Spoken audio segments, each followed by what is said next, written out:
Assalamualaikum warahmatullahi wabarakatuh. Alhamdulillahillazi arsala rasulahu bil huda wa dinil haqqi liyuzhirahu ala dini kullihi wa la karihal kafirun wa la karihal musyrikun wa la karihal muslimun. Subhanaka la ilma lana illa ma 'allamtana innaka antal alimul hakim. Rabbi shrah li sadri wa yassir li amri wahlul 'uqdatam min lisani yafqahu qawli. Terima kasih saya ucapkan kepada tuan pengurusi acara, pengurusi masjid yang bahagia Tan Sri Alimuddin datang tak? Tan Sri Alimuddin datang tak? Mana dia? Oh, timbalan pengurusi dah on the way. Tuan Imam, Imam 1, Imam 2, Imam 3, Ompek dan 5, barisan jawatankuasa hulu balang masjid dan pemimpin-pemimpin tempatan di semua peringkat, tuan-tuan dan puan-puan yang dirahmati Allah sekalian. Bersyukur kita kepada Allah SWT kerana setelah pagi tadi kita menghadiri kuliah subuh, kita datang pula untuk kuliah duha. Alhamdulillah, berganda-ganda hari ini bonus pahala kita datang. Tu yang jadi jam tu sebab dia daripada kuliah subuh. Kalau dia daripada rumah minum tu datang, dia tak jam. Jadi dia sebab tu tadi. Jadi lumba-lumba reverse kereta tadi sebab tak boleh nak masuk. Saya pun tadi kok salah saja dengan nak pusing balik. Betul dah kan. Memang ya tadi ada rider escort saya masuk dalam. Berkasihlah banyak-banyak. Hari ini kono-mono pula tu, nak marah tak boleh, syukur dan sabar. Tajuk hari ni kan, kono sabarnya memarah. Biasalah tu kan, tak dapat duduk depan ni, jangan memarah, sabar. Lepas nikah jumpa depan-depan. Saya tak ada berlari balik tu, nak ambil gambar, ambil lah. Satu gambar tagak RM10, gambar rabah RM5 kan. Apa dah hal malih duduk bawah, duduk atas, boleh menunjuk. Orang tak nampak, dia yang nampak orang. Senang kan, dia nak minum teh, teh tu tak ada siapa tunggu dia tu dekat teh kan. Okey, terima kasih banyak-banyak. Jadi bila sebut tentang sabar dan syukur, dua-dua tu ada kaitannya. Dua-dua ada kaitan. Bila sebut perkaitannya, sabar tu satu hal, dua-dua tu ada kaitan dengan iman. Sabar sebahagian daripada iman, separuh daripada iman. As-sabru minal iman. Tahu dah tu, banyak kali dah macam-macam ceramah pun dah. Itulah khabar ke ustaz. Kena marah ke orang, kawan-kawan tenangkan kita, itulah ayat sebut sabar separuh daripada iman. Kan? Semua ada. Hari ni kalau kita tanya kan, boleh bab sabar tak sabar? Tak sabar tu tak semestinya marah. Dengar. Tak sabar tak semestinya marah. Tak sabar dia boleh jadi hokap, tu tak hokap, tamak. Sebab tak sabar dia nak semua. Wahal tak semua elok kat dia. Macam tu. Tak sabar menyebabkan dia dongki dengan orang, sebab marah dia orang tu jadi pengurusi persatuan tu. Marah orang tu pegang jawatan. Tu tanda-tanda lah tu orang tak sabar. Nak nikah, tak kira nak nikah juga, tak sabar. Tak nak kahwin dengan orang tu, tak apa benda, kerja pun tak ada. Contohlah, mana tahu kan. Nak kahwin dengan dia juga, rupa-rupa tak sabar, baru tahu rupa orang tu tak kerja, orang ni kerja. Orang yang kerja ni bila kahwin tak sama macam sebelum kahwin. Orang yang tak kerja tadi rupanya dia tak kerja sebab duit dia banyak. Baru tahu menyesal dia kahwin dengan Samsul Deban. Contohlah kan. Kerja ya, tak cuti-cuti. Orang rumah nak beranak pun tak payah cuti. Jamah lagi kat dalam damai. Malah nak cerita semalam dah cerita dah, tanda-tanda dah ada. Lag lu. Saya dah kahwin tau. Mana yang berharap dia saya kena cakap. Jadi makna kata sabar ni macam-macam tanda. Ya? Sebab kadang-kadang kita ingat tak sabar tu marah, tak semestinya. Sabar ni menahan emosi dan keinginan. Emosi tu mungkin jadi marah. Kalau suka bona pun kena sabar. Sebab kadang-kadang dek suka orang lain marah dengan kita. Anak dapat 10A daripada 9 subjek yang dia ambil. Mak lebih pula A daripada dia belajar. Masah pandai budak ni. Kan? Alhamdulillah anak aku dapat 10A. Dia tak sabar. Ya Allah anak aku 10A weh. Yang seorang tu tengah sedih anak 10E. Nampak tanpa sadar kita menyebabkan orang tersuk. Berlagak. Yalah anak dia bangang kita. Dah cakap apa? Nampak? Menahan keinginan dan emosi. Itu bila sebut tentang sabar. Yang risau lama ceramah ni tak ada soalan sangat tau. Lama ni. Sebab ni pun cerita sabar ni definisi pun belum masuk dia. Tu baru cerita pun tu. Boleh tahan tak kan? Yalah nak beli dorang pun kan boleh balik kan. Kalau kunci pintu tu jangan bagi keluar. Kan? Boleh tidur je risau. Saya adalah antara penceramah dalam Malaysia yang tak kecil hati kalau ada yang nak tidur. Tidurlah. Saya takkan marah. Tu belakang kenapa tidur? Saya tak marah dah. Tidurlah sebab memang dah itu kelebihan orang mendengar ceramah. Dia boleh tidur. Orang bagi ceramah tak boleh tidur. Kalau dia bagi ceramah dia tidur handal. Kan? Faham tak setakat saya cakap ni, faham tak? Kalau yang tahu benar tongkat tangan tak faham juga. Kan? Tidurlah dengan satu syarat, saya minta tolong jangan berdengkur. Sebab takut kacau orang sebelah dia. Sebab orang sebelah dia pun nak tidur juga. Bukan nak dengar benar dah, dia pun nak tidur. Memakak lah kau dan pun nak tidur je kan. Kan? Maka dalam situasi sulit, bila kita sebut keinginan dan juga emosi yang kita tahan tadi, dalam keadaan sulit itu kita tidak mengeluh. Kalau buka kitab Mukasyafatul Qulub daripada Imam Al-Ghazali, ada seorang Nabi, dia beribadah selama 50 tahun.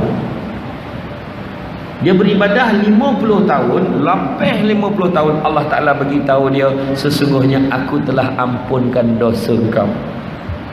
Nabi ni terkejut. Tak disebut nama Nabi itu siapa. Nabi itu terkejut, ya Allah, bukankah aku ini Nabi dan aku tidak berdosa? Apa hal nak kau ampunkan aku? Ni saya gambarkan maksud dia, tak sebiji jam tu cakap dah, tapi maksud jam tu lah. Kenapa pula aku ampun dosa sedangkan aku ni Nabi? Maka Allah Ta'ala beritahu apa? Allah Ta'ala beritahu sesungguhnya ibadah kau, ibadah seorang Nabi tu, ibadah kau yang 50 tahun itu tidak dapat nak menebus satu keluhan kau terhadap aku.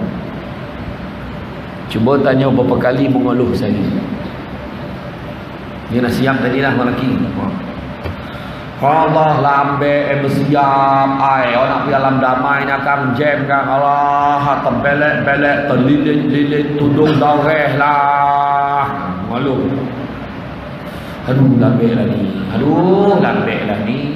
Gaji lambe. Aduh lambe pula gaji. Keluar kan. Aduh mana nak pergi selipar ni. Duhai. Malu. Kan? Semua yang terjadi dengan izin Allah. Maka mengeluh dengan siapa sebenarnya? Itu jadinya Allah Ta'ala satu keluhan terhadap aku. Mengeluh memang kepada Allah, tak ada kepada orang lain. Walau kita marah orang, lambik betul lah dia ni, menyampah betul. Tak tahu Allah Ta'ala timpakan ujian kat dia yang dia lambik. Ujian untuk dia, dia terlalak. Allah Ta'ala izinkan dia terlalak tu. Dan kita nak marah dia. Kan? Mengeluh tu sebab satu keluhan kau terhadap aku. Allah Ta'ala begitu. Semakin tinggi sabar seseorang, maka kukuhlah dia dalam menghadapi segala macam ujian dan dugaan. Bila tu sebab disebut sebagai refleksi iman. Refleksi iman ada 3.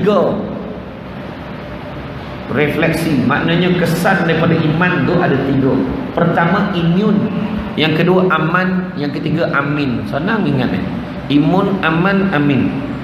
Imun tu maksudnya imunisasi lah, contoh kebal. Kebal dia daripada maksiat sebab dia sabar. Tu sebab seorang guru kata, jauhkan diri kamu daripada topik maksiat. Walau macam mana kuat keimanan kita, kan? Kalau macam mana kuat keimanan kita, jangan kita dokek pun dengan topik maksiat. Bukan kata buat tau, dokek pun jangan. Ada satu kisah seorang ustazah tu, dia bagi tahu ke anak-anak murid dia, janganlah kamu menghampiri tempat-tempat maksiat. Jadi anak murid ini tak berapa faham, dia kata, yalah, tapi kalau dia pergi tempat maksiat pun dia tak buat maksiat dah, dia tahu. Dia cakap macam tu. Dia balik daripada tempat belajar dia ada biasanya ikut jalan jauh, tapi dia kadang-kadang terlambat, dia ikut jalan dokek. Jalan dokek tu lalu satu lorong yang mana kat situ terdapatnya rumah-rumah maksiat. Sekali dia terlambat, dia ikut jalan tu sebab dah terosak, dia ikut jalan tu dan dia capai sampai. Dia kata jauh dokek ikut jalan tu.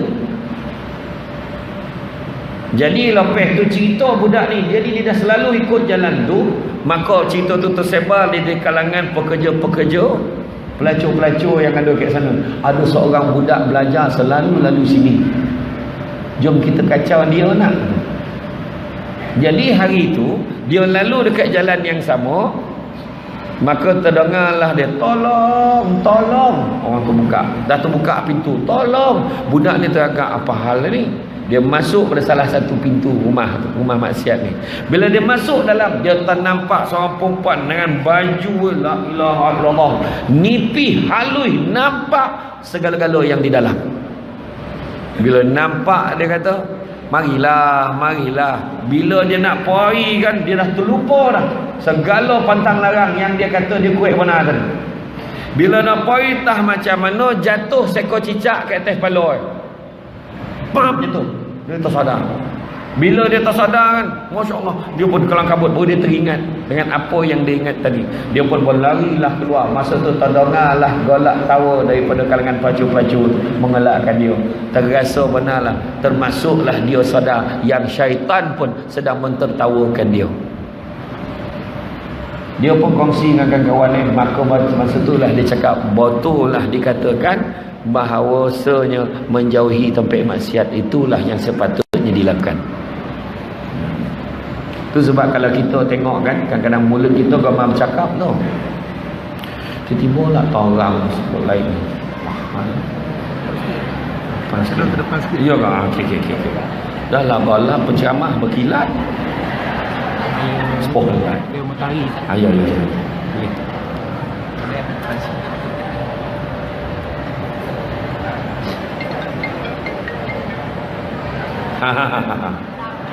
Makin dokek lah, berdomba adik ni. Si adik pun topi ni mendongak kan duduk sini. Okey. Dah lah pakcik duduk depan. Bagus tak ni? Kanak-kanak yang umur 5-6 tahun memang rajin duduk depan. Berapa umur? 10 tahun. Pun dia rajin. Kanak-kanak yang 50-60 tahun yang ramai duduk belakang.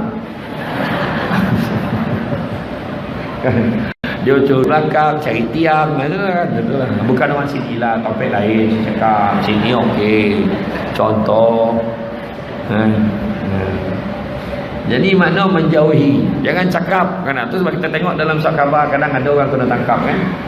Tu nak tahan kan tu, sabar dalam kita nak bercakap, sabar. Tengok orang kena tangkap, siasat kes rasuah contoh. Kita tahu cakap, tengoklah, osahlah orang ni. Buta mata, buta hati, gelap tengok dunia. Wah, dia cakap, dia perlu dengar ceramah pasal membenci dunia. Inilah dia manusia hari ni tak bersyukur dengan apa yang ada. Dia kata kan, bila dia bercakap, natijah seolah-olah dia ni baik betul. Takut-takut tak sampai 2-3 minggu Allah Ta'ala datangkan ujian, seorang lah datang jumpa kita, bagilah duit banyaknya, suruh baik macam-macam. Belum tentu lagi kita lagi baik daripada orang. Itu sebab kalau nampak macam tu macam mana? Ya Allah, kau jauhkanlah aku daripada ujian seperti ini. Tentu bagi doa. Baik. nampak orang tu kahwin lebih, katanya jantan, apa kata-kata, dah joki dia pun tak minta nak kahwin lebih. Kasih sayang nak menempah ruah orang lelaki, ke mana lagi nak disalurkan?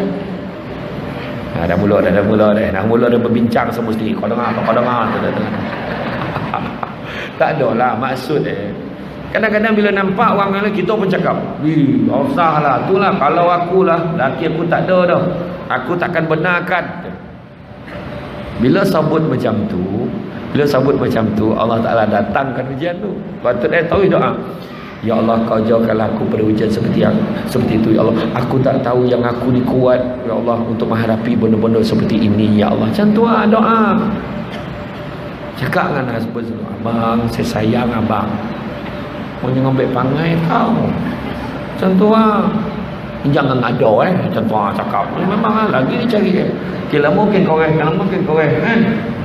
Laki ni lagi dilarang, lagi dibuat. Kalau laki tu nak setuju je, faham, langsung senyap tapi jawab dah. Tapi dia cara nak setuju tu, abang rasa abang nak kahwin ni, pergilah bang sekejap, ambil batu asah, ambil pisau, agak-agak bilo. Cubalah abang cakap agak-agak bilo Kata langsung abang gurau tadi tu tak jadi dia. Ya. Kemudian salah satu dalil tentang kesabaran menurut Islam dalam Quran, sungguh Allah berfirman dalam surah Al-Anfal ayat 46 yang bermaksud, bersabarlah kalian, sesungguhnya Allah bersama-sama dengan orang-orang yang sabar. Innallaha ma'as sabirin. Allah bersama dengan orang yang sabar. Sabar banyak-banyak. Adalah bahagian kita tu sabar, ada hikmah. Macam saya dulu kono kan, tak sangka betul lah, saya pam tayar ke perak ayah bocor, tap ke heavy. Saya cubalah pam tayar, bam malah tu kono muka langsung terbaring. Saya kono masa tu belum keluar TV lagi tau, belum viral lagi. Tapi masa tu matahari ni memang ikut saya dengan dengan izin Allah. Sabar. Ya Allah, basah kipeh ni. Saya memang kalau nampak kipeh basah saja ni terperanjat tu. Tak mulu lah balik.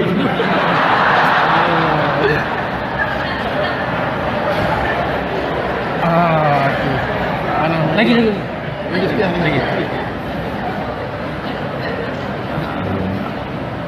Waktu kamera tengah adjust lah. Sabarlah bang. Aduh. Saya orang kamar tengok kipih basah ni. Bayangkan kipih basah ni 35,000 tau satu.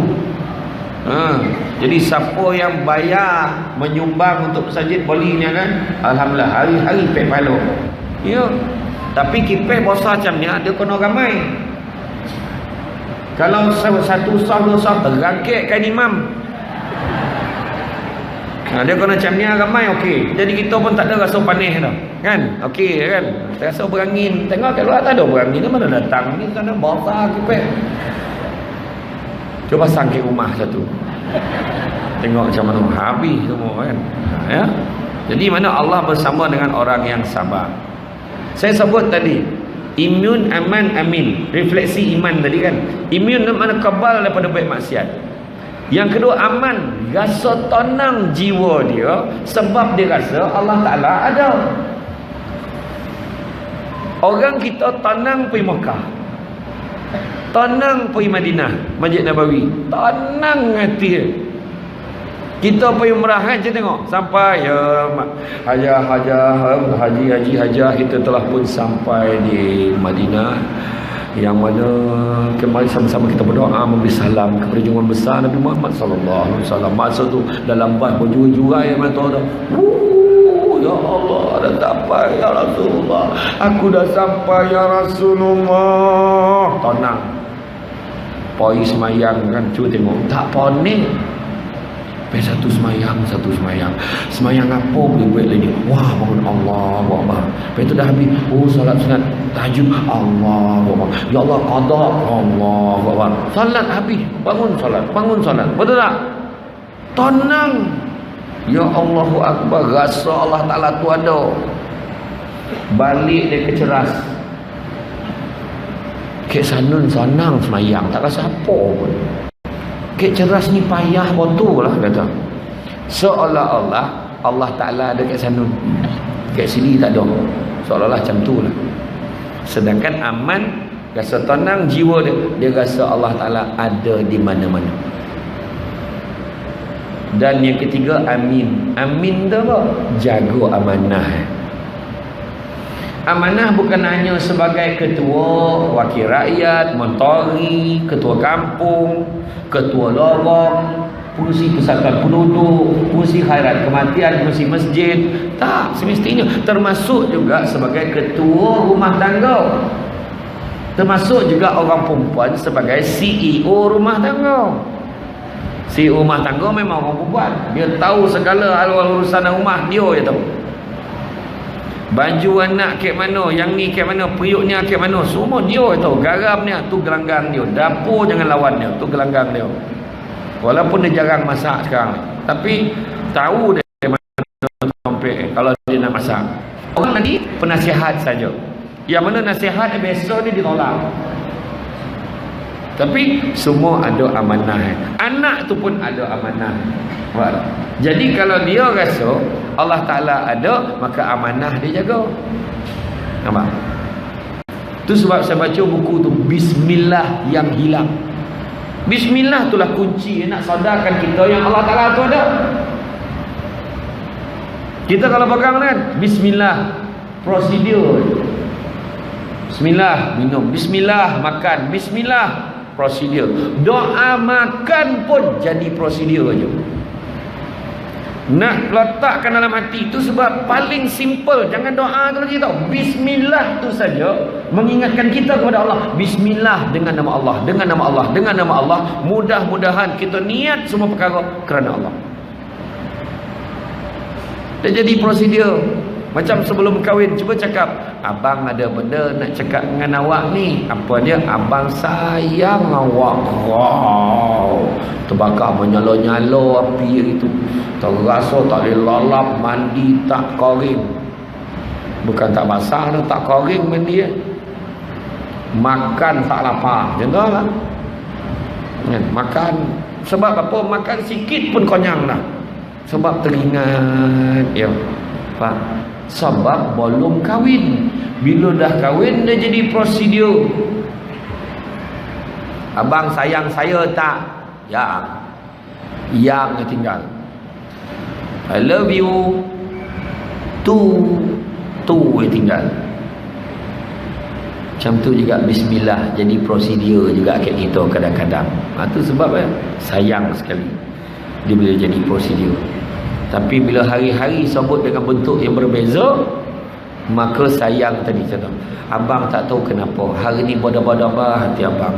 Rupanya abang rindu ke isteri abang ni. Alah abang ni ada aja. Saya pun tak tahu kenapa rindu juga ke abang. Kalau macam tu lah burak. Ya Allah Akbar. Pitam mana nonga. Kalau kono orang tua ni tiba-tiba lah makan. Memperbaharui kasih sayang itu macam tu. Macam tu juga dengan ibadah kita. Kalau tak nak rasa boleh, tambah ibadah kita. Daripada semayang wajib, tambah semayang sunat, zikir. Hari ni nak sedekah pula. Hari ni Islam tu indah. Kata kita kan? Itu lah. Makna kata kita tengok balik dalam diri kita. Nak bagi ingat Allah Ta'ala tu ada di mana-mana. Boleh nak pergi Thailand nak buat maksiat, seolah-olah Allah Ta'ala tak ada kat sana. Kek ceras orang kona aku tu aku pergi Thailand tu. Pergi Thailand masuk rumah pelacur. Apa kerja dalam tu? Menyembelih ayam. Selesai sembelih ayam, keluar lapar lah rasa perut. Kek mana nak cari restoran halal? Tak menterdarah kau tanya yang halal. Kan polik orang kita ni. Betul? Tu sebab saya terperanjat ada berkata banyak saya rasa tersentuh bila saya pergi ke satu sekolah Seri Seremban kat Combana. Dekat pintu kelas, orang satu kelas tu dia tampal satu perkataan, betulkan yang biasa, biasakan yang betul. Ya, nampak? Kadang-kadang orang yang buat maksiat ni bukan apa dah, sebab dia dah rasa benda tu batu. Tak ada rasa apa dah. Beli nombor dah biasa, tak ada hal. Alah beli ni suka-suka ya. Bukan kono pun. Sekali Allah Ta'ala bagi dia kono 50,000. Hari itulah hari lahir dia. Dia belanja semua makan. Hari ni birthday aku. Jom makan. Bukan Allah pay kau. Tak kira lah. Hari ni dia belanja makan. Disebar lah dosa tu jadi darah daging ke orang lain. Ya, dia tak sadar tu. Nampak tak? Sebab dah terbiasa. Tu yang kita takut dengan istidraj tu. Yang mana Allah Ta'ala bagi kita kesenangan, bagi kita rezeki melimpah ruah supaya tahu lupa ke Allah. Orang yang main nombor kalau kono memang penyakit. Dalam berburak pun dia boleh main nombor tu. Kau nak kau berapa orang? 3 orang. 3 orang dah nak kau. Kau baru 2 kau. Belum lagi baru kahwin. Ha ya kau. Anak dia seorang. Jap. 3, 2, 0, 1. Bang. Dalam berburak jumlah anak main nombor tu. Kono pula first prize. Langsung. Tua kau pandai betul handa kau. Nampak? Itu dia. Sabar. Maknanya dalam hal menahan diri, maka dia akan menganggap setiap ujian itu walau berat mana pun, tetapi dia akan hadapi dengan sabar. Maka dia menjauhkan diri dia dari segala bentuk kemarahan demi menjaga keimanannya kepada Allah.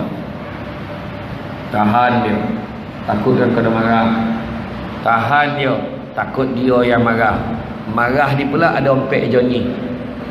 Ada orang yang copek marah, copek soju. Sikit-sikit marah, sikit marah. Tapi walaupun dia marah, copek soju. Kategori yang kedua, dia lambek marah, lambek soju. Dia payah nak marah, tapi sekali dia marah, memang bermusuh lah dia. Selama-lama payah nak mujuk dia balik. Orang yang paling baik, dia lambek marah tapi copek sejuk. Susah dia nak marah, tapi kalau dia marah pun kejap dah baik balik. Itu paling baik sekali. Yang paling teruk, copek marah, lambek sejuk. Marah, sekali marah semua orang nak digaduh. Langsung tak elok-elok dah. Tengok kita masuk kategori yang mana. Sebut pasal marah, pernah sekali Nabi pergi jumpa dengan Sayyidina Abu Bakar. Berburak dengan Sayyidina Abu Bakar. Jumpa Sayyidina Abu Bakar, Sayyidina Abu Bakar pun berburak-burak. Tiba-tiba datang seorang Arab Badui, dia maki Sayyidina Abu Bakar. Pumpa, dihamun Sayyidina Abu Bakar. Sayyidina Abu Bakar tengah berbual dengan Nabi, berhenti sekejap. Dia tinjau Arab Badui tu. Dia sambung balik berbual dengan Nabi. Bila sambung berbual dengan Nabi, Nabi tersenyum. Kali kedua Arab Badui itu meningkatkan volume maki itu. Dia tambah, dia maki lagi, pum-pam, dia bagi kat Sayyidina Abu Bakar. Bila bagi kat Sayyidina Abu Bakar, sekali lagi Sayyidina Abu Bakar pandang. Kemudian Sayyidina Abu Bakar sambung balik berburak dengan Nabi. Bila sambung berburak dengan Nabi, Nabi sekali lagi tersenyum. Kali ketiga Arab Badui itu sambung makian dia. Kali ni Sayyidina Abu Bakar tak tahan. Sayyidina Abu Bakar bangun, menghadap Arab Badui itu, disambut dia. Segala binatang yang ada kat kebun dia, daripada kecil sampai besar, semua sambut dia. Daripada kambing sampai unta, semua sambut dia. Masa itulah Nabi bangun, Nabi tinggalkan Sayyidina Abu Bakar tanpa memberi salam. Pada ketika itu Sayyidina Abu Bakar sadar makna marah batu Nabi. Bayangkan, tanda Nabi marah, Nabi bangun tanpa bagi salam, tu marah benar dah tu. Kita kalau bangun tak bagi salam, kita tak anggap marah lagi. Melainkan nak kena tampar sampai bergagal tak tu, sah marah ada ni. Tu baru tahu marah. Tapi Nabi bangun tak bagi salam, marah betul Nabi. Maka lepas itu apa berlaku? Sayyidina Abu Bakar dia kejar Nabi. Ya Rasulullah, janganlah kau biarkan aku bingung. Kau beritahu aku Rasulullah, apa salah aku ya Rasulullah? Nabi pun beritahu, waktu kali pertama kau dilemparkan kata-kata kesat oleh orang itu, dan kamu teruskan bersabar, aku tersenyum kerana aku terlihat seramai-ramainya malaikat duduk di keliling kau dan semuanya mendoakan kesejahteraan kau sebab kau sabar. Kali kedua, bila dia teruskan melemparkan kata-kata kesat kepada kau dan kau teruskan bersabar, aku tersenyum kerana lebih ramai lagi malaikat datang dan semuanya mendoakan kesejahteraan kau. Tetapi apabila kau bangun, kau membalas balik cacian dan makian orang itu, pada ketika itu semua malaikat yang ada tadi menghina engkau, ditinggalkannya engkau, dan tempat itu tadi digantikan oleh syaitan dan iblis, dan semuanya menghasut engkau supaya teruskan makian itu. Itu sebab aku bangun meninggalkan engkau. Syaitan, wah, kau bagi lagi, kau bantai lagi, dia sedang elok ni, dia tengah diam tu, kau bagi lagi. Itu kerja syaitan. Syaitan memang gama kalau kita tak sabar. Itu sebab kita kadang-kadang bila marah macam-macam kita cakap. Sampai ke rumah dah minum, dah mandi, dah lepas semayang, kita mana boleh fikir, kenapalah aku cakap macam tu. Marah anak pun macam-macam cakap, kau ni tu lah dia tak penganang budi, dia memang garam dengan kau, dia tak halalan susu dan kek kau. Keluar tu, habis dengan susu-susu tak halal. Lepas tu bila anak tu dah tak balik, mana handle pun satu, dia cakap macam tu, kenapa lah mulut jahat batu. Allah. Sebab apa? Sebab tadi waktu kita marah, setan yang cucuk kita. Tapi bila tenang, dah ingat Allah Ta'ala balik, baru kita ingat. Itu sebab penting menjaga sabar. Sebab tak sabar ni jadi macam-macam perkara. Ada seorang perempuan, dia nak naik kapal terbang, tapi kapal terbang lambat lah, delay 2 jam. Dia pun beli majalah, dia beli biskut, cookies. You know what I mean by cookies? Ataupun dalam logat Terengganu disebut sebagai seku. Biskut. Dia pun duduklah dekat airport tu, dekat kursi panjang tu, dia duduk, biskut tu kat tengah-tengah, adalah seorang lelaki kat belah sana, kat kursi yang sama. Perempuan ni pun sambil baca majalah, ambil skoping. Lelaki tu ambil skoping. Apa hal lah ni? Ambil skoping, dia ambil skoping, selang-sali. Dalam hati ni, kalau tak ramai orang dah lama pun tampar dia ni. Skoping, selang-sali.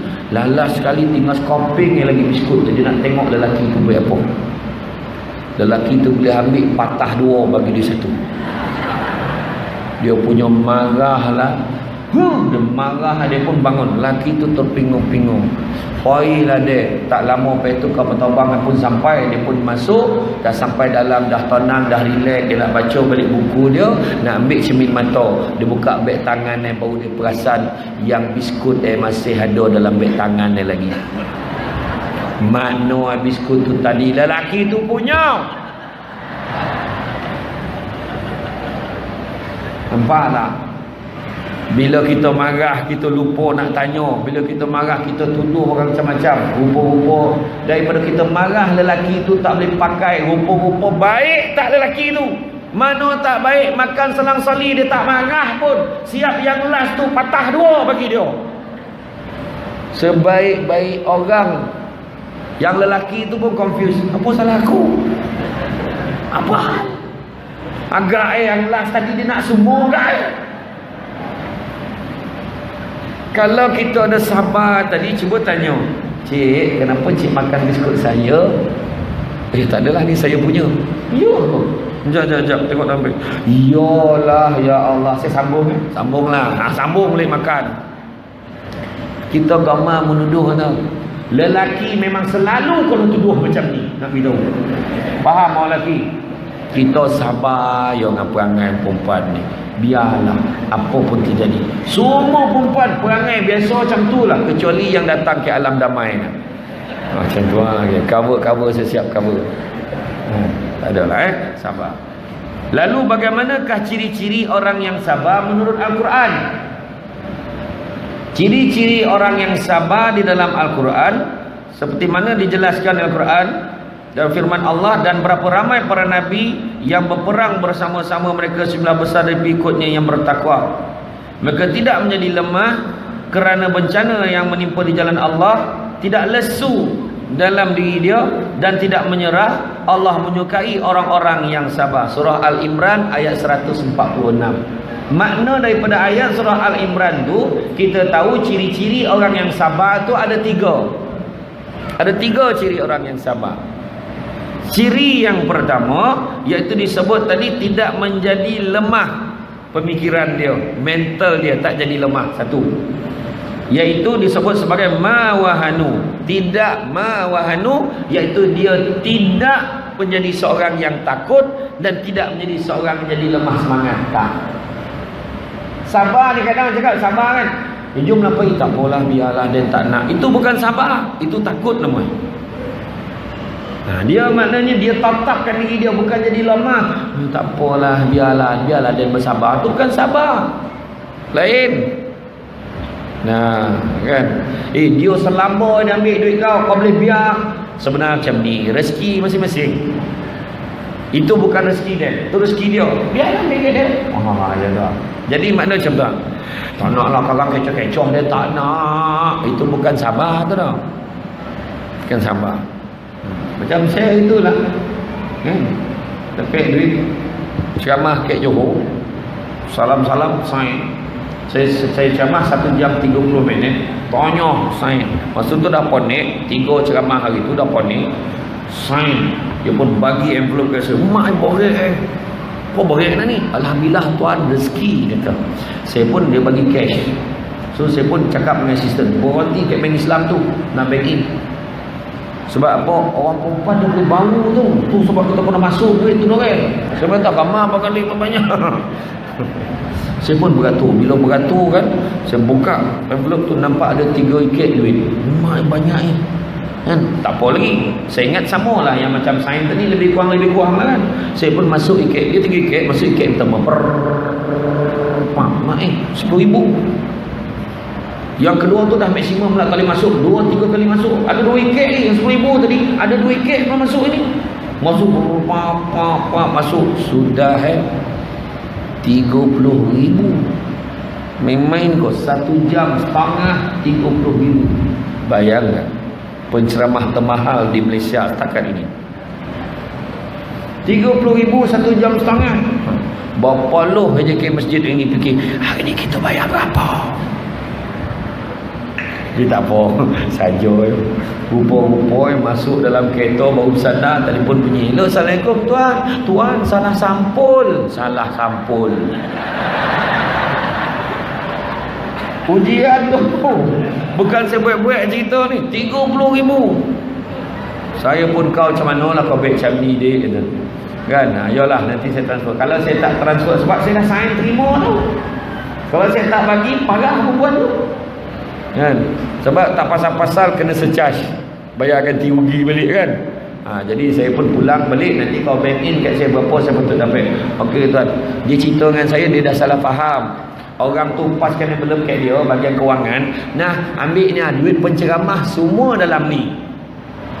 Duit penceramah semuanya dalam ni. Maksudnya duit penceramah, duit catering, duit kemah, duit apa, semua dalam tu. Itu jadi total banyak tu. Saya baru sampai senyum setengah jam yang dapat jadi penceramah termahal. Jadilah kan. Tu ujian tu. Memang kan, bayangkanlah dapat sekejap pun dah terasa lain macam. Bayangkanlah kalau dapat tahu. Masa tu tak tahulah macam mana jalan. Tak berani orang nyompot lah. Gila Samsul dapat 30,000 1 jam setengah kan. Saya pun tak tahu macam mana standard nak jadi 30,000 tu. Aduh, janganlah tak rogoh kan. Ikutlah orang nak bayar berapa. Minta maaf lah tuan, hari ni kita bagi sejadah dengan buah tamar. Alhamdulillah, walaupun monong seminggu lepas tu. Sabarlah, syukurlah. Tu ujian tu kan. Betul tak kan? Iyo, kadang-kadang orang salah faham. Itu dah pernah marah dengan mak saya. Orang ni kadang membawa cerita. Hari tu ada satu topik nak panggil saya ceramah. Nak panggil saya ceramah. Nak tengok punya jahat orang viral kan. Dia nak minta saya ceramah. Saya kata tak. Lepas tu bila semak-semak balik, tarikh tu bertindan. Tarikh bertindan. Jadi saya cakap, bila cek-cek balik, orang sana tu dah booking dulu. Satu di Johor, satu di Kelumpu. Orang kelumpur ni lah saya cakap. Boleh tak kita awalkan? Dia ceramah malam, minta awalkan 2 malam masa yang sama. Buat malam, insya-Allah orang balik kerja boleh datang. Dia berjanji nak bayar saya, mula-mula nak bayar saya 500. Saya rasa okey, tak ada hal. Yang penting minta awalkan. Tak apalah tuan, maintain hari yang sama, kita naikkan 800. Tak, bukan masalah duit, minta awalkan. Nanti saya bincang. Macam mana tuan, kita dah bincang, kita naikkan 1000. La ilah, bangang betul orang tu, saya cakap. Faham dah masalah, bertindan. Sudah yang paling ujung dia kata, macam mana lah tuan, kami dah bincang dengan baby, kami naikkan 2000. Kalau tak nak juga, tak tahulah ayat itu. Pada saya tu memang dah kurang ajar lah tu. Saya pun cakap, macam ni lah, kau carilah pecamah lain. Saya dah saya dah beritahu sebab-musabab yang mana saya beritahu masuk tu bertindak dengan orang lain, bukan sebab duit. 500 cukup, tapi nak awalkan, itu saja. Bukan saya suruh lewatkan, awalkan. Masa saya cakap tu ada 3 minggu lagi masa sampai nak buat persiapan. Bukannya saya khabar besok nak buat ni, tak. Sudah tersebarlah dia cerita dengan kawan-kawan ni. Ada kawan itu konon dia hantar WhatsApp, ni Samsul debat ni kan, waktu demand ni daripada 800 sampai 2000 tetap tak nak ceramah ke tempat kita kata. Cerita yang keluar. Padahal mana tak betul. Kan? Allah Taala lah tahu kan. Tu nak cerita. Saya puas hatilah dapat explain benda tu kesnya. Kan? Dan masalah kena marah dengan omak lah tu. Betul kau mahal sekarang bayar tu? Mana dah kena marah. Saya orang lain marah, saya tak kisah dah. Mak marah ni lain macam betul. Mana ada mak? Tak ada dah. Ceramah RM70 tu pun pergi. Kau cubalah di manusia kau tu. Mak marah. Bagi warning mak saya. Anak lelaki kalau tak dengar cakap mak, apa orang manik kan? Tu dia. Saya ikutlah cakap mak saya. Tu yang dapat sejadah pun ambil tu. Lepas tu monong tak ada hal. Monong tu nak cari kesabaran tu. Tak ada apa tu. Iya, kadang-kadang faham lah. Macam Ustaz Kazim itu pun konon. Ustaz Kazim pun nak konon. Pergi jamaah kat Terengganu, RM70 bayar kat orang tu. Daripada Perak sampai Terengganu. Daripada sakit pinggang terbalik pinggang tu bila orang tu. Iya. Agak-agak lah paling tidak duit minyak orang tu kan. Iya. Aduh. Bukan tak pernah kono, tapi sabar. Tak ada apa tu. Mungkin ada rezeki yang lain. Sabarlah. Macam ni yang saudara-saudara kita yang kena uji, kena tipu pergi umrah tu. Sabar banyak-banyak. Orang sini pun ada. Saya tahu. Sabar. Bayar RM3,000 senang hati tak salah kan? RM4,000. Lagi RM3,000 ada datuk sponsor dia kata. Kita pun ikut. Sudah dengan semangat pergi sampai KLIA pusing balik. Kena tipu. Sabar banyak-banyak sebab itu pun ujian. Itu pun ujian daripada Allah. Sebab apa diuji oleh Allah? Mungkin Allah Ta'ala nak bagi lebih baik pada kita. Ya. Emak saya mari macam tu lah. Kumpul duit sikit. Dapat pergi umrah. Dapat pergi. Tapi emak saya ada rasa terkilan dalam hati. Saya tak tahu cerita. Saya pula kebetulan tahun 2006 lepas pada tu saya tak tahu cerita ni. Mak saya tak nak cakap, dia simpan dalam hati dia je. Tahun 2006 saya masuk ada satu pertandingan pidato. Nama pertandingan tu Pidato Islam Hadari. Saya menang peringkat kebangsaan masa tu. Bila menang dapat hadiah tiket umrah dengan duit RM5,000. Kebetulan hari lahir mak saya. Masa tu abah dah meninggal. Saya tahu hadiahkan ke mak saya tiket umrah tu. RM5,000 saya ambil.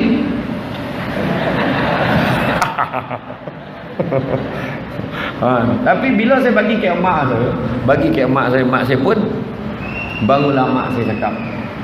Dia luahkan rupa-rupa dulu yang dia kumpul duit sikit-sikit masa zaman susah dulu, dapat pergi umrah. Masa tu orang tu janji dengan dia sebelum pergi 2 boleh hari 1 boleh malam.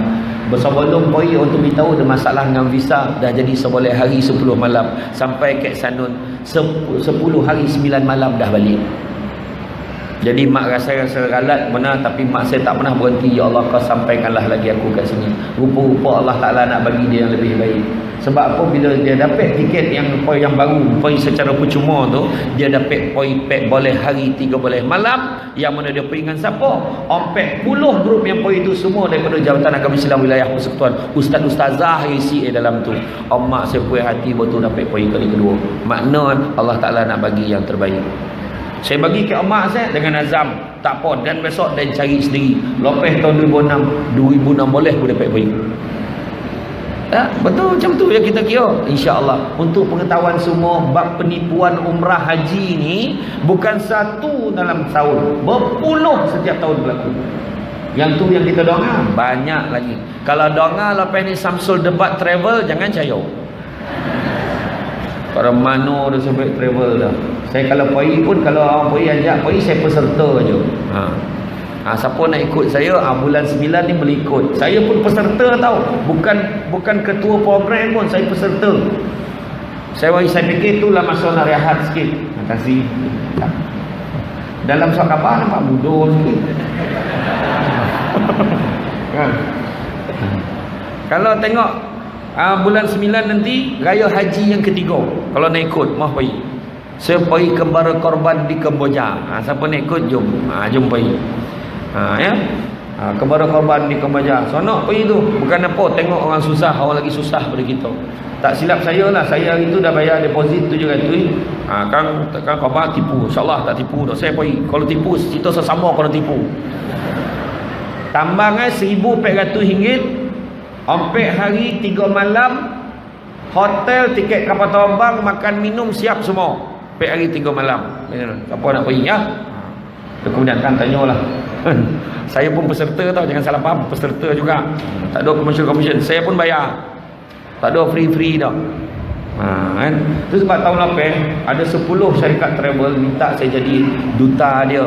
Banyak saya fikir, saya tolak dulu. Saya pergi umrah hari tu pun saya pakai duit sendiri. Ikut agensi tu saya pergi. Sebab saya takut rupa-rupa tengok jadi macam ni. Tahu orang-orang yang tak ingat mati ni tahu panggil kan. Bayangkan ibadah umrah dengan haji sanggup tipu orang. Itu sebab kita kena sabar. Sebab apa? Setidak-tidak dengan kesabaran kita, Allah Ta'ala bagi kita kelebihan apa? Kita kena rupa-rupa ada orang yang macam ni. Tahu? Doa je lah. Mudah-mudahan Allah Ta'ala bagi kita yang terbaik. Kan? Kemudian tu yang pertama, tidak pengecut atau tidak lemah mental. Dia tak jadi lemah bila dia sabar. Yang pertama, bila berhadapan dengan sultan hidup, dia ada satu butang kawalan pada diri dia, kawal. Dia tak marah, dia tak huru-hara, dia tak kelam kabut, dia tak tarik marah-marah dan menuduh orang macam-macam, tak. Kan? Tak, jaga. Kan? Bersabar ini kena ingat. Kena ingat bahawa sabar ni besar. Indah. Tu sebab ada ulama-ulama dulu sebut sabar itu indah.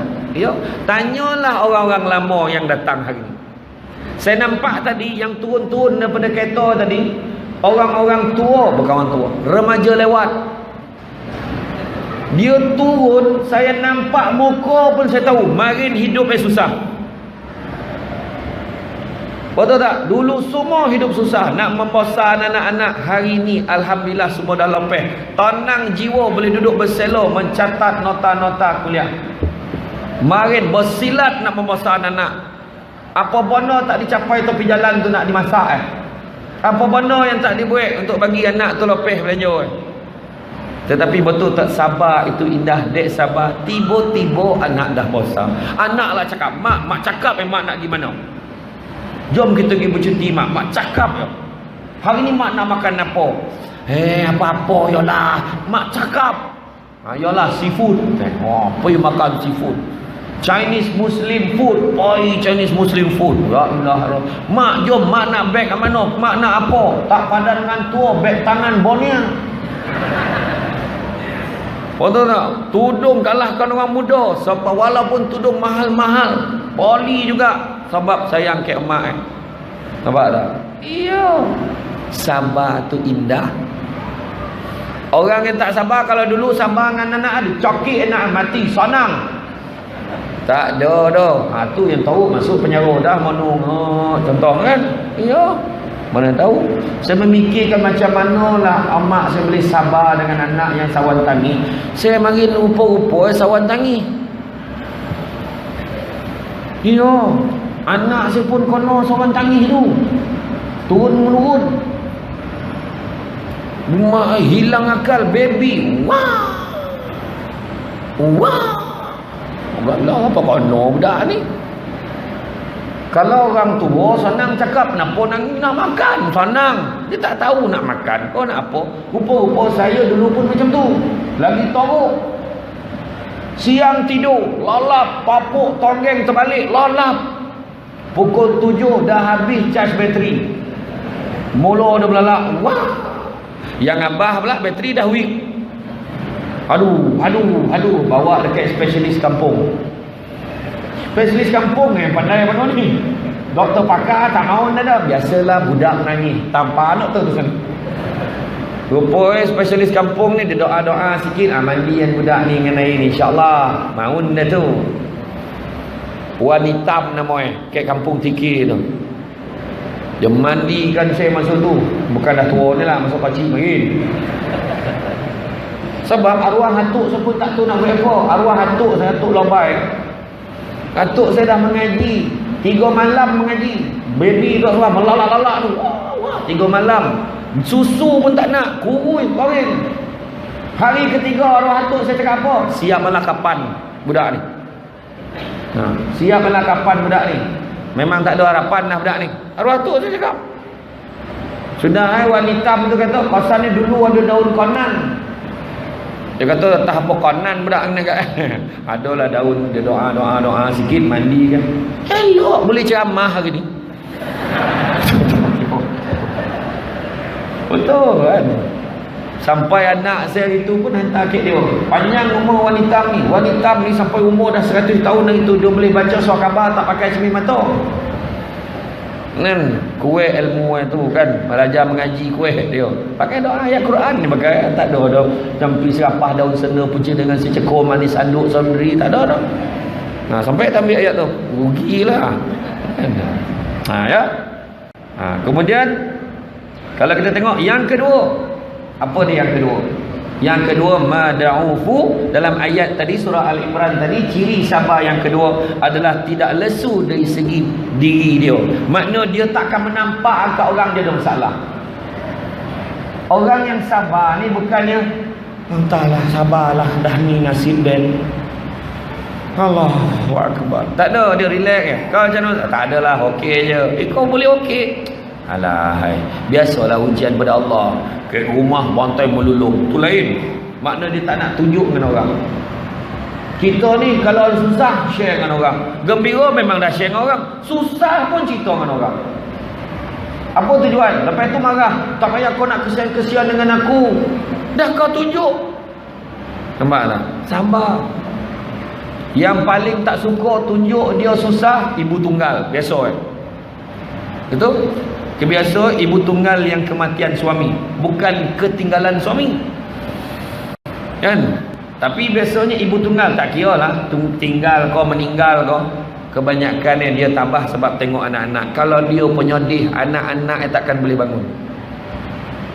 Ya, mak saya kehilangan suami, abah saya meninggal umur tepat 50 tahun. Meninggal muda, tak sakit apa, tiba-tiba. Hari ni demam. Lepas tu dia cakap dengan mak saya, kau baliklah besok dan baliklah ni. Abah saya cakap, rupa betul ayah saya balik sebab tu meninggal lah. Abah saya dah lah kelakar. Jadi bila dia meninggal tu terasa pun lah. Nasib baiklah anak-anak semua serius. Serius benar lah kan. Adik-beradik saya semua cakap macam saya ni. Tak ada lain dah. Yo. Samsul Debat ada, Samsul Debi ada, Samsul Debab ada. Semua Samsul adik-beradik saya. Kan? Tapi memang ya. Tapi mak saya tabah, tauhidkan macam biasa. Mak saya menego macam biasa. Anak-anak I lopeh semua. Alhamdulillah. Makna kata sabar tu. Jangan nak tunjuk dengan orang kita ni tahu. Sabar. Sebab kalau tunjuk ke orang tak tahulah nak jadi apa, seolah-olah kita sandarkan harapan kita pada manusia, sedangkan kita tahu Allah Ta'ala itu ada. Kan dalam ayat Quran pun sebut la tahzan innallaha ma'ana. Jangan bersedih, Allah bersama dengan kita. Orang buat kita, orang tuju-tujukan kita, orang jampi-jampikan kita, berlakunya itu pun dengan izin Allah. Kalau kita betul percaya tak Quran enggak Percaya tak Quran? Jawablah, percaya tak Quran? Percaya. Kalau percaya ke Quran, kita bacalah ayat tu hari-hari. Yakin tak makna itu? La yukallifullahu nafsan illa wus'aha. Allah Ta'ala takkan bebankan kita melainkan dengan sesuatu yang kita mampu. Yakin tak? Jadi apa dah hal? Sikit tu dia tu. Marin apa nek moyang susah. Susah ni. Ya Allah susah je ni. Tanya kan isteri lah. Tiba-tiba dah pencen. Pencen tu sendiri kan?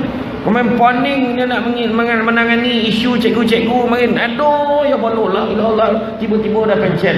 Logo lapang. Dia nak kadang tersilap siap dah pencen rupa. Ingat kau jual ni. Betul.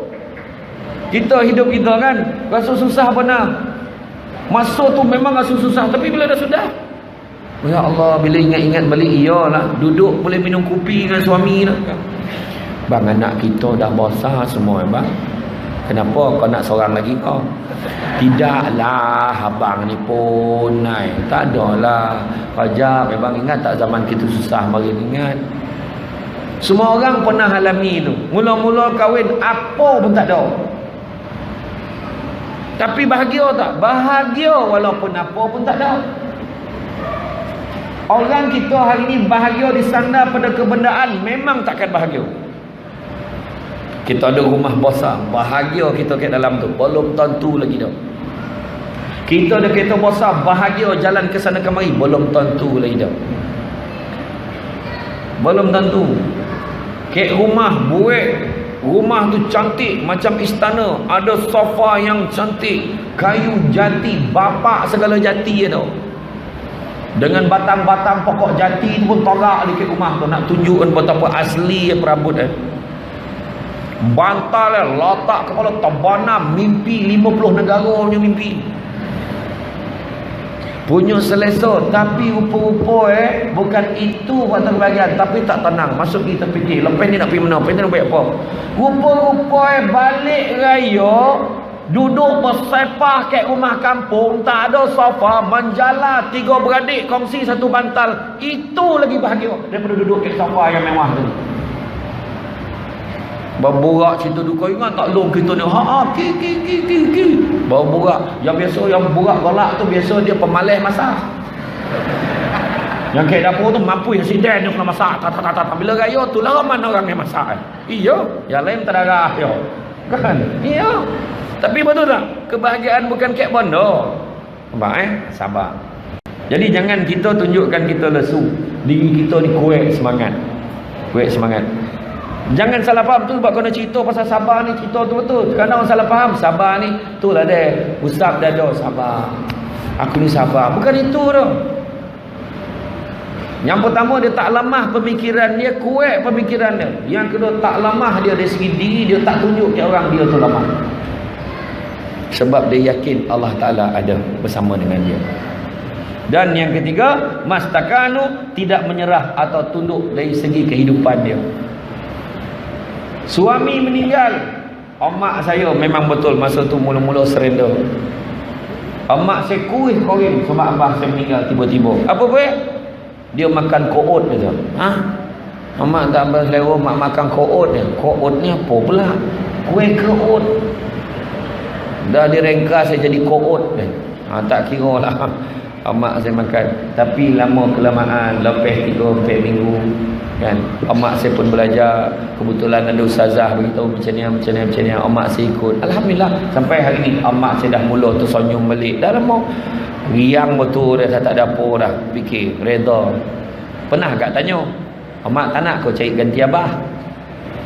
Siapa ganti abah tu? Mak. Perempuan memang macam tu, setia.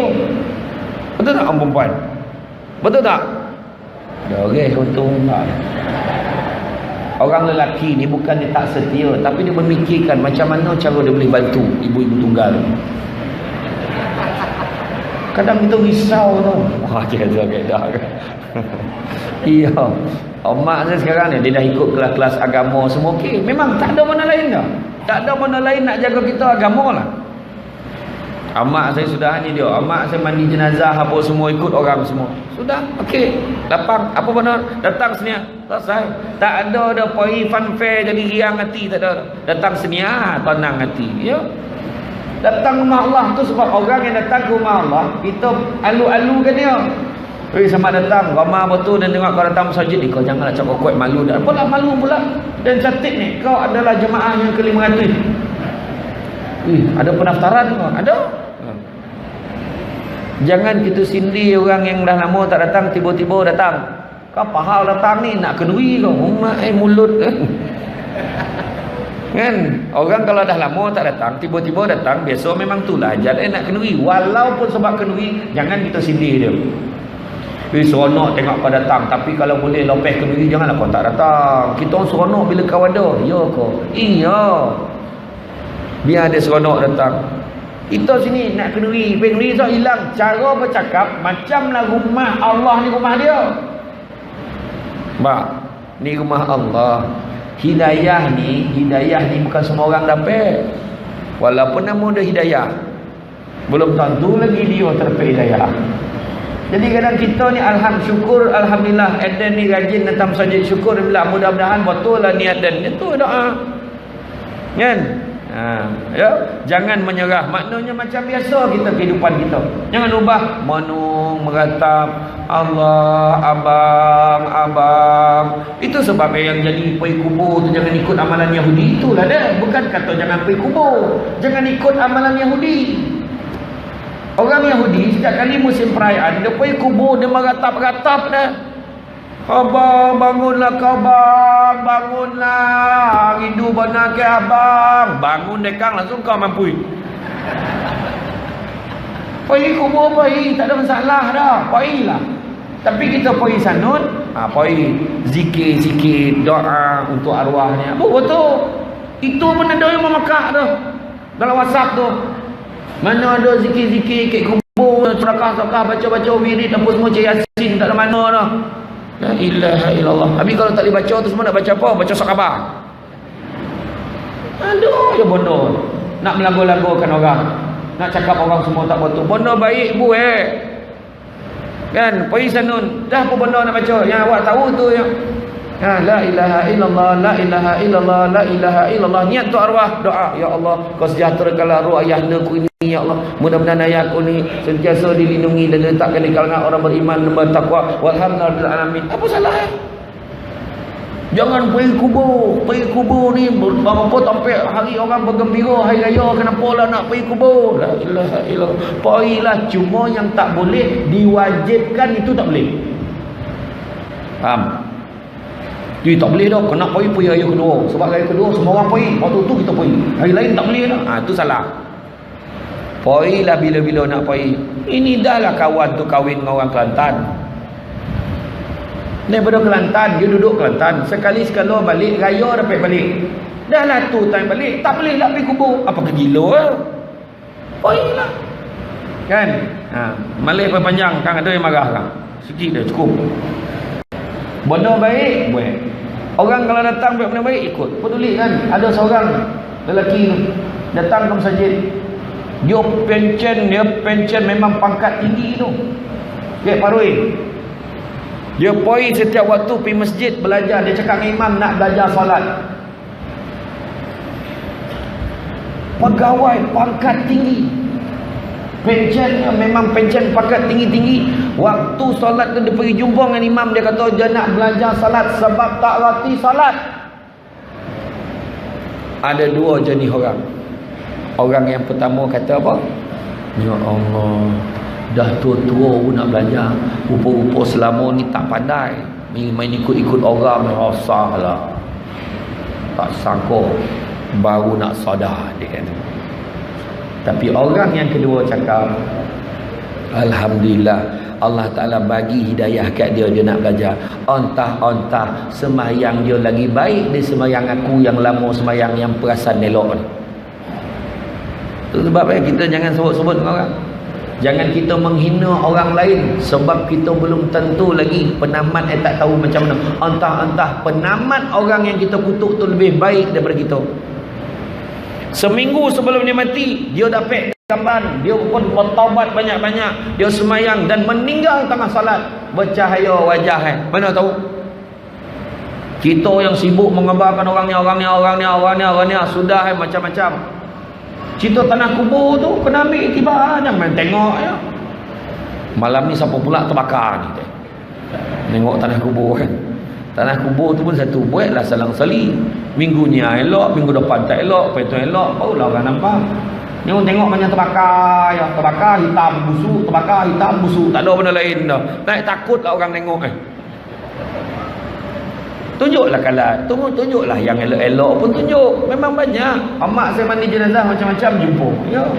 Tapi mak saya tak cerita tahu lah, cuma mak saya tak tahu dah lah siapa. Yang dah mati hidup balik pun ada cerita. Dah. Bergarit kaki je ni.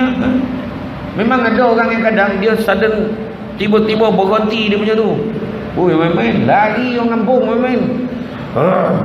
Itu bangun, weh, pahal ni, lari orang kampung.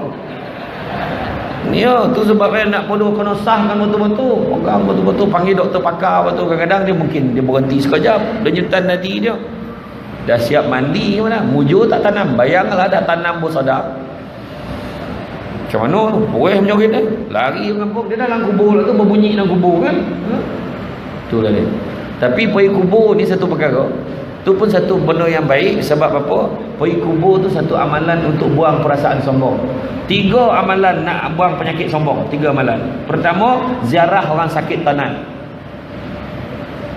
Ziarah orang sakit tanat, automatik kita dalam hati, ya Allah, aku besok janganlah macam ni. Ya Allah, kau nak cabut-cabutlah nyawa aku. Tapi janganlah sesaja pergi hospital lah. Ada tak sesiapa yang tanat ni? Jangan macam tu. Kan? Kalau dengar ada lah sahabat-sahabat kita yang tengah sakit, pergi tengok. Sakit, pergi tengok. Kita akan didik diri kita, jangan sombong. Ya Allah, aku janganlah macam tu. Kedua, ziarah orang meninggal. Ziarah orang meninggal, kita mesti terusik je itu. Ya Allah, ramai lah orang datang tengok dia. And then dia besok tak ada, tak tidak. Mulut jahat lah tu, ya Allah. Pergi tengok, ya Allah, tak ada orang tengok dia. Jangan densok macam ni lah. Dengan saudara mara dah lah bergaduh semua. Nampak? Dia akan fikir. Dan yang ketiga, ziarah kubur. Belum pernah lagi, walaupun saya tak dengar isi hati tuan-tuan, biasa orang kalau pergi kubur, jojak kaki ke kubur, dia mesti terletik dah mati dia. Dan mati esok kat mana lah ni mesti terletik. Dan esok mati esok kat kubur mana hantar mesti dah makna kita akan ingat mati. Bila ingat mati, Allah Ta'ala akan muliakan kita dengan 3 hal. Yang pertama, tak akan melengahkan taubat. Yang kedua, kita akan rajin beramal ibadah. Dan yang ketiga, kita akan bersyukur dengan segala nikmat yang Allah Ta'ala berikan kepada kita, walaupun sekecil-kecil nikmat. Makna kata tadi, sabar yang ketiga ini adalah kita akan terus kehidupan kita macam biasa, seolah-olah kita terima segalanya dengan hati yang tenang dan redha.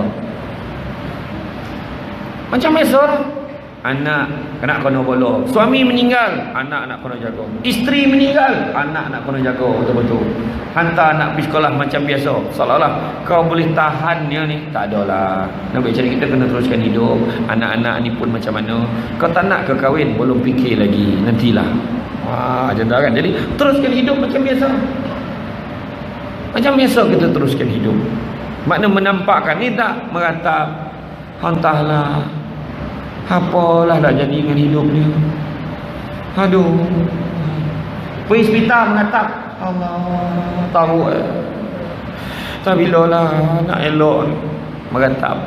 Positif ni lah nak bagi elok.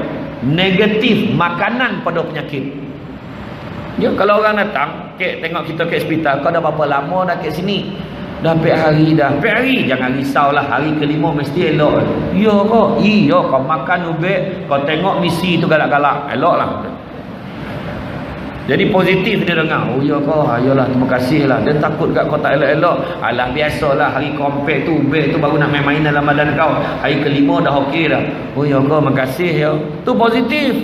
Orang tu semangat. Wah, kawan tu membangak ya. Kan bagi harapan. Ini tak, kau berapa hari dah kat sini? Pergi dah, pergi. Kau sesiap lah.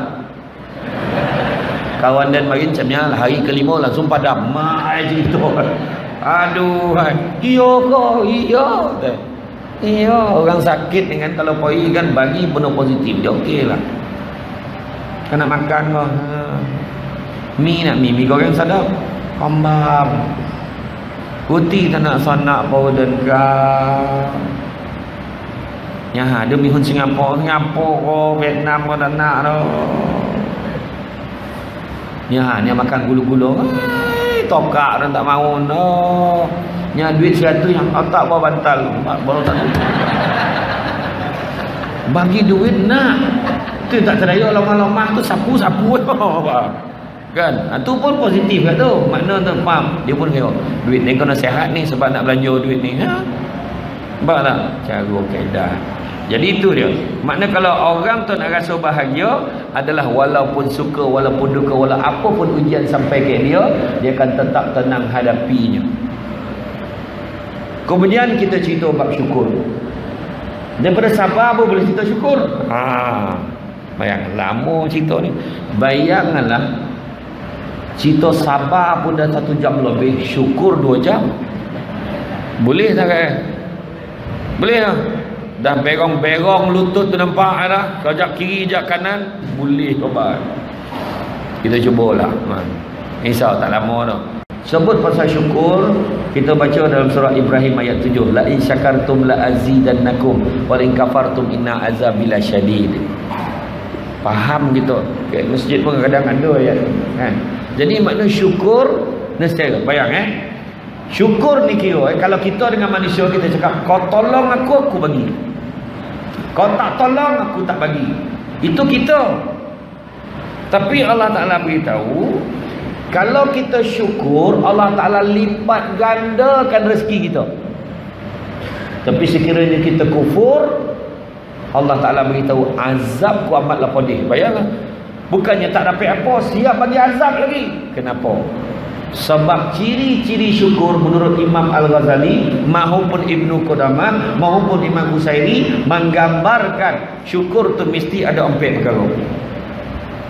Ada 4 ni baru boleh cakap syukur. Tadi bila sabar orang salah misconceptionnya sebab orang tu rasa aku sabar macam tu je. Tak, sabar tu mesti 3. Ma wahanu, ma da'ufu dan ma taskanu tadi situ.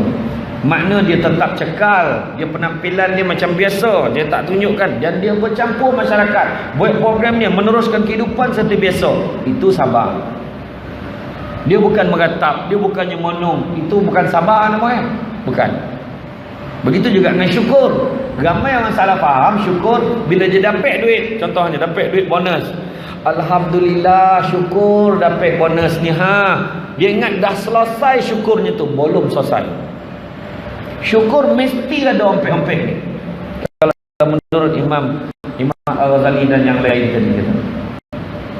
Yang pertama memang betul syukur dengan lidah kita menyebut syukur alhamdulillah.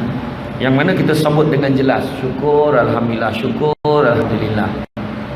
Kan? Bila sebut syukur alhamdulillah kita kena amal selalu macam bismillah tadi kita sebut alhamdulillah ni kena selalu sebut bagi menggantikan satu perkataan yang kita gamar sebut. Apa dia? Nasib baik. Tak habis-habis nasib baik. Nasib baik duit bonus dapat bayar. Tu lupa dia alhamdulillah tu. Nasib baik laki dan tak kahwin lain. Nasib baik Eden dapat makan. Nasib baik tak dapat apa baik kita sebut alhamdulillah, tidak pek pahala ingat ke Allah. Alhamdulillah syukur, alhamdulillah syukur. Yang kedua, ciri yang kedua dalam hati memperakui. Siapa bagi nikmat? Siapa bagi? Allah bagi nikmat. Maknanya dia takkan ambil puji-pujian yang mana Allah Ta'ala yang bagi. Macam kita lah, orang tu dia tolong bersihkan kawasan, kita berdiri kat situ. Lepas tu orang tu pun balik-balik dulu ya. Nanti kalau tuan ni datang cakap benda ni saya dah sapu. Okey. Tuan ni pun sampai. Bila tuan tu sampai, Assalamualaikum, salam. Ya Allah, berhasilnya awak ke cuci ni? Ujian. Tak ada. Saya tak ada, saya berdiri kat sini. Yang buat ada seorang tadi, dia pasal beritahu dia yang sapu. Maknanya kita tahu siapa yang buat.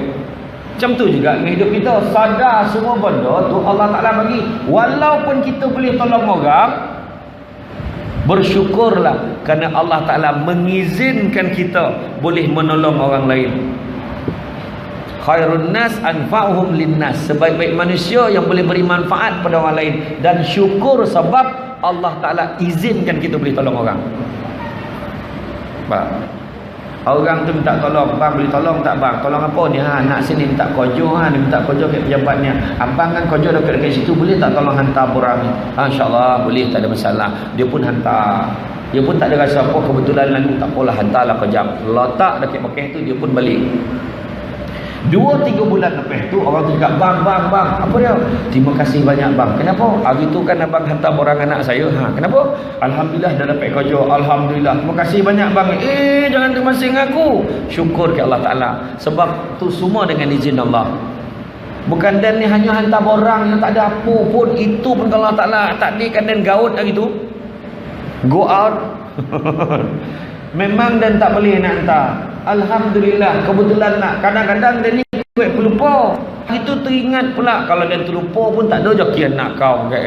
Minta maaf lah banyak kan. Dan dia pun terlupa. Tapi makna semua Allah Ta'ala bagi. Tawih pulangkan kredit tu ke Allah. Senang hati kita.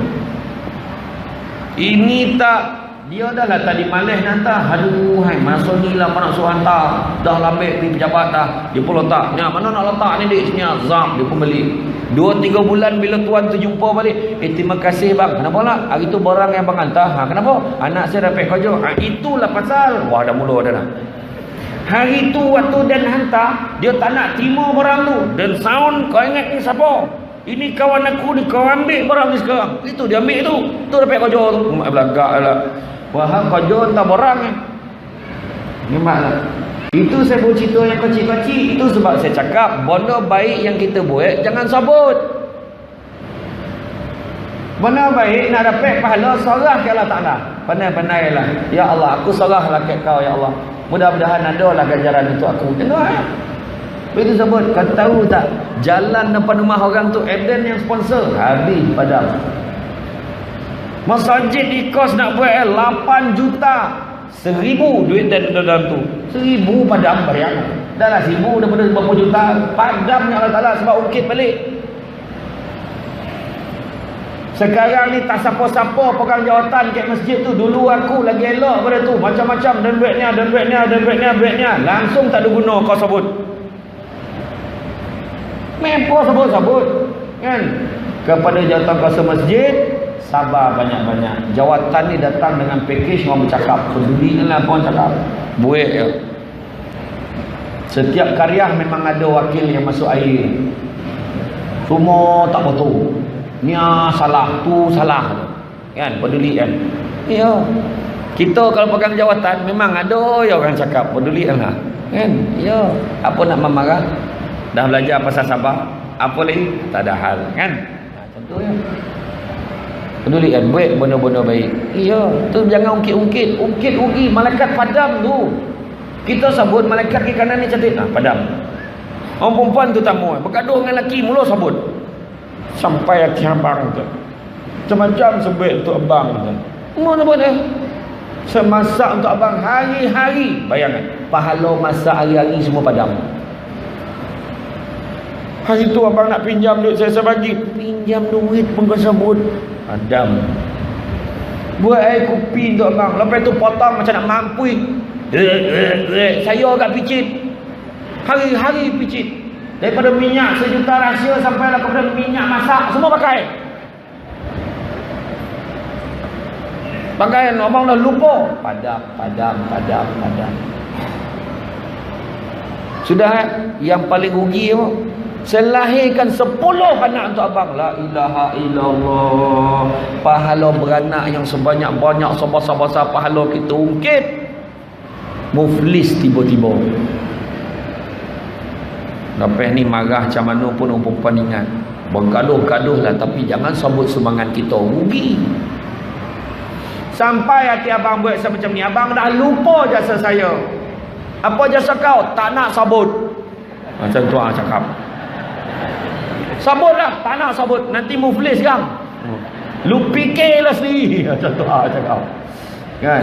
Jadi kita dalam hati sentiasa letak apa benda kita baik-baik semua dengan izin Allah. Ya. Macam contohlah saya ni anak cakap, wah ada ni ceramah dengannya. Dengan izin Allah, buat hari ni ditakdiri Allah, saya ni batuk tahu suara tak keluar. Macam mana? Makna dengan izin Allah juga nak ceramah ni. Kan? Orang yang mendengar tadi, dia nak longar bona ni, tak macam mana dengan izin Allah, ngantuk, lolap, jago-jago dah habis. Pun dengan izin Allah. Nampak tak ya? Tu dia. Kemudian yang ketiga, tindak tanduk kita. Ni ciri syukur yang ketiga. Yang pertama tadi sabut, yang kedua dalam hati memperakui siapa bagi nikmat, yang ketiga tindak tanduk kita mestilah melambangkan ketundukan kita kepada yang bagi nikmat. Maknanya ibadah kita. Jagalah ibadah kita, itu pun tanda syukur. Sabut alhamdulillah, tahu Allah Taala bagi nikmat tapi tak semayang. Nampak? Tahu Allah Ta'ala bagi nikmat, sabut alhamdulillah, zakat sekali pun tak nak keluar. Zakat fitrah yang bayar, zakat simpanan tak ada, zakat pendapatan tak pernah tanya. Nampak? Nampak ni? Maknanya perbuatan kita mestilah melambangkan ketundukan kita kepada yang bagi nikmat. Jaga salat kita, jaga ibadah kita. Tu yang ketiga, jaga ibadah. Dalam keluarga kita, ibadah pagi, petang, malam, jaga. Pandu keluarga kita, bawa ke arah yang diradai oleh Allah Subhanahu Wa Taala.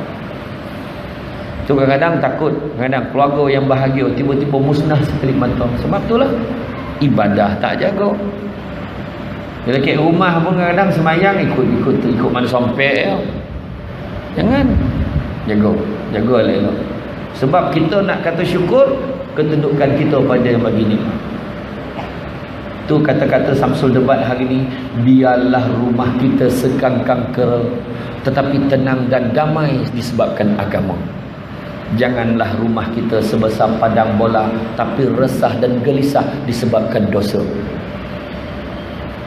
Cia. Kata-kata Samsul Debat hari ini memang ya. Rumah kecil tapi tenang, syukur. Rumah besar tenang, lagi bagus. Nampak tak? Tak salah rumah besar. Yang tadi abang dengar ceramah, rumah kita ni besar lagi elok, rumah kecil tenang, jom kita roboh rumah ni. Bukan macam tu dah. Kalau rumah kecil tenang, rumah besar tenang, lebih baik lagi. Tu maksudnya.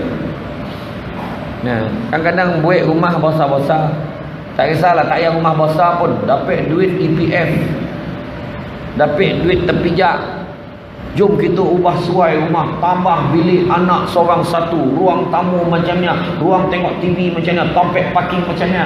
Tapi satu bondo yang kebanyakan orang kita lupa, ruang semayang dia tak melambur sikit pun.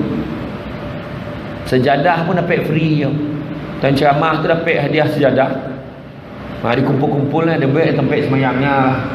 Berbelanja, renovate lah sikit, pasang kapet semayang tu supaya family boleh semayang bersama. Wah, macam tu lah.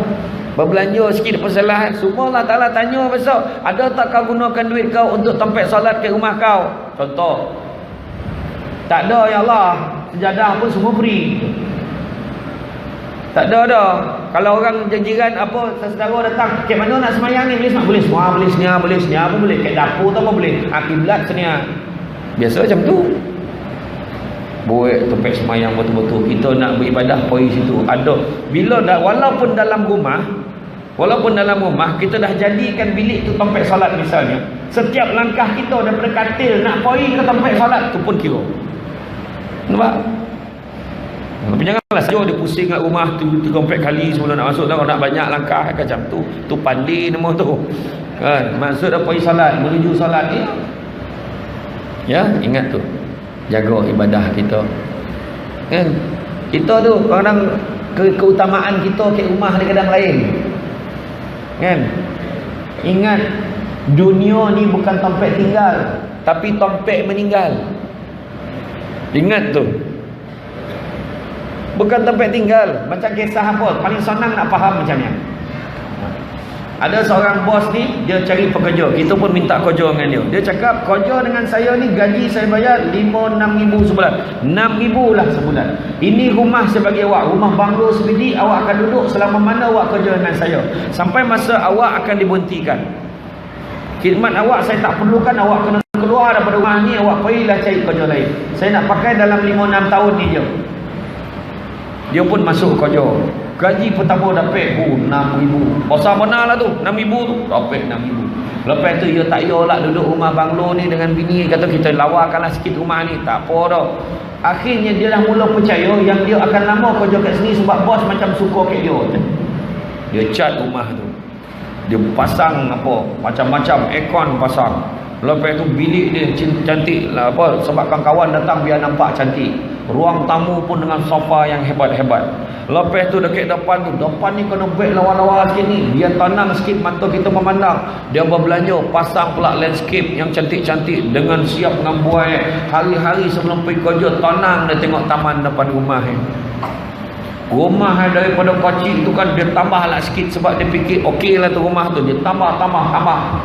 Akhirnya hari yang ditunggu tiba. Tuan dia panggil, hari ni kau kena keluar, minggu ni minggu last kau ada kat sini.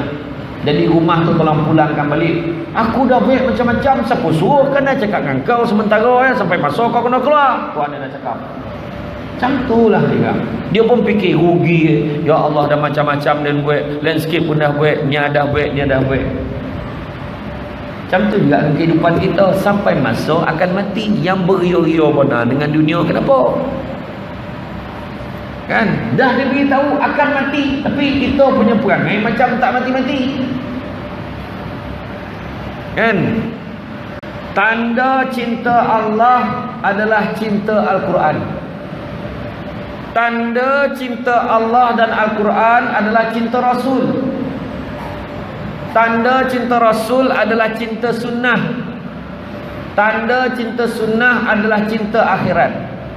Tanda cinta akhirat adalah benci dunia, melainkan diambil sekadaran untuk bekal di akhirat nanti. Saya ulang sekali lagi. Buyona menyalin Kang tertinggalkan. Tanda cinta Allah adalah cinta Al-Quran. Tanda cinta Allah dan Al-Quran adalah cinta Rasul. Tanda cinta Rasul adalah cinta sunnah. Tanda cinta sunnah adalah cinta akhirat.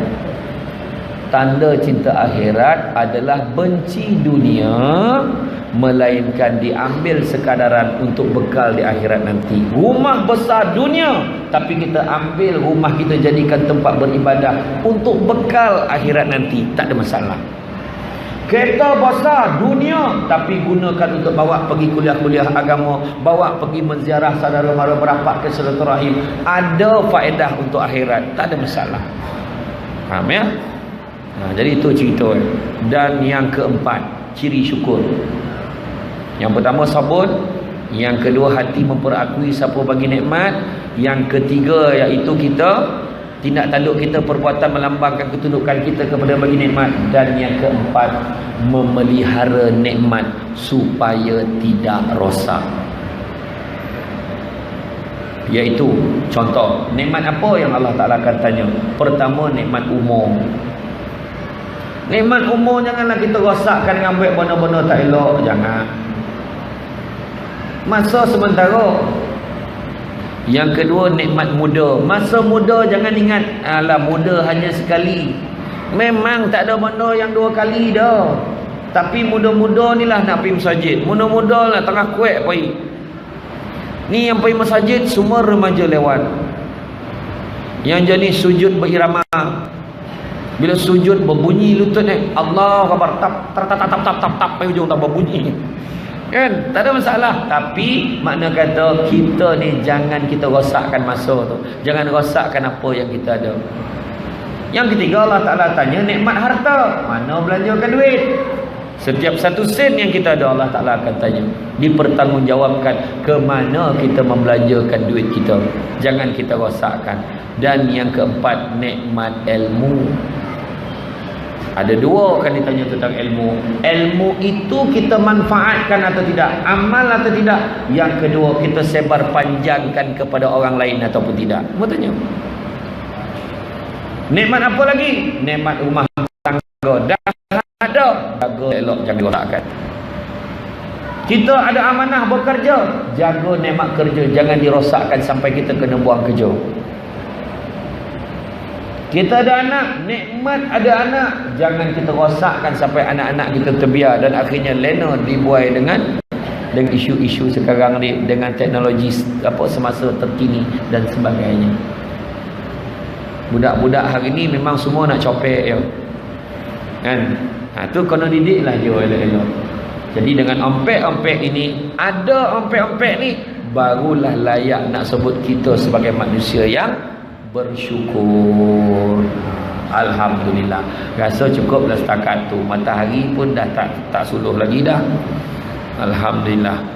Ya, jadi mudah-mudahan kita menjadi seorang manusia yang bersabar dan bersyukur kepada Allah Subhanahu wa taala. Ada yang tidur tak?